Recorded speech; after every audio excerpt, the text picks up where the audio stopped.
Rock কখন ফিরে আসবেন সেটা হুট করেই বলা সম্ভব নয়। তবে তিনি ঘোষণা দেওয়ার পরেই স্ম্যাকডাউনে ফিরে এসেছেন, যে কারণে একই সময়ে ঠিক করা ২টা ম্যাচ বাতিল করা হয়েছিল। তিনি ফিরে এসেছেন আর আসার পরে শকিং একটা প্রোমো কাটেন। যদিও প্রোমোটা স্বাভাবিকভাবে শুরু করেছিলেন রক, তবে ধীরে ধীরে এটা ভিন্ন দিকে মোড় নেয়। বিষয়টা এমন ছিল, অনেক দর্শক ভাবতে থাকেন আসলেই তিনি কি বোঝাতে চাচ্ছেন আর কি নিয়ে কথা বলছেন। রকের আগমনে বাজনা বাজতেই ফ্যানদের ক্রাউডে ফেটে পড়ে গ্যালারি।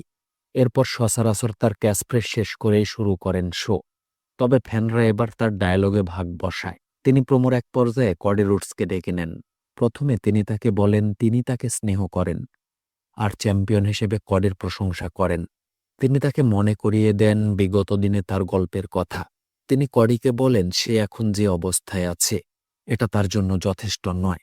তিনি তাকে তার চেয়ে আরও অনেক ভালো উচ্চতায় নিতে চান, আর এটা একমাত্র রকের দ্বারাই সম্ভব। রক বলেন তিনি হলেন টিকেও বোর্ড মেম্বার, মানে এক কথায় কোম্পানির প্রধান। তাই তিনি চাইলে অনেক কিছুই করতে পারেন।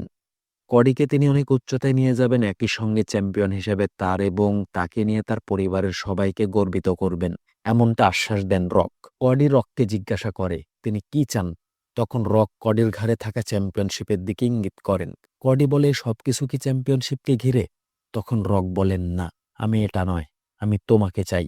আমি তোমাকে কিনে নিতে চাই, আর তুমি হবে সবকিছুর বাইরে আমার চ্যাম্পিয়ন। রক কি বলতে চাচ্ছেন এটা কডি বুঝতে পারছিল না।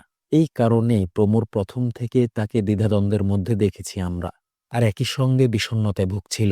শেষে রক কডিকে এলিমিনেশন চেম্বার পর্যন্ত সময় দেন, যেখানে রকের হয়ে কডি কাজ করবে কিনা এ প্রশ্নের উত্তর দেওয়ার জন্য। কডি যেমন বুঝতে পারেনি আসলেই তাকে কি বোঝানো হচ্ছে, ঠিক তেমনি ফ্যানরা বুঝতে পারেনি রক কডিকে কিনে নেওয়া বলতে কি বোঝাচ্ছেন। তবে শো শেষ হওয়ার পরে রক বিষয়টা অনেকটাই পরিষ্কার করেন, যেখানে বলা হয় কডি যদি রকের কাছে নিজেকে বিক্রি করে দেন তাহলে কি হবে। উত্তরে বলা হয়েছে তাহলে হতে পারে কডিকে হিল হিসাবে নতুন ক্যারেক্টার দেওয়া হবে, আর সে রকের নিয়ন্ত্রণাধীন হিসাবেই কাজ করবে, আর তার সঙ্গে থাকবে কোম্পানির অথরিটি, যেমনটা করেছিল সেথ রলিন্সের সঙ্গে। মানে কোম্পানির অথরিটির রেসলার হিসাবে কাজ করবে কডি, আর তাকে যে কোনো টপ বুকিং দেওয়া হবে। এখানে যদি কডি রাজি হয়ে যায় তাহলে কডি তো হিল হিসেবে যাত্রা শুরু করবে। তবে সেখানে নতুন ফেসের জন্য সমস্যায় পড়তে পারেন ট্রিপল এইচ।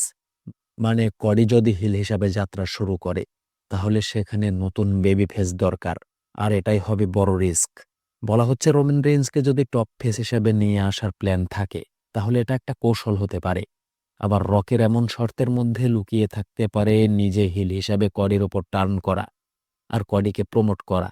আরেকটা বিষয়, সেটা হলো কোম্পানির পক্ষ থেকে কিন্তু এখন ২টা পক্ষ রিংয়ে কাজ করবে। এক পক্ষে ক্ষমতার অধিকারী হিসাবে কাজ করবেন রক, আর আরেক পক্ষে ভিকটিমদের পক্ষ নিয়ে কাজ করবেন ট্রিপল এইচ।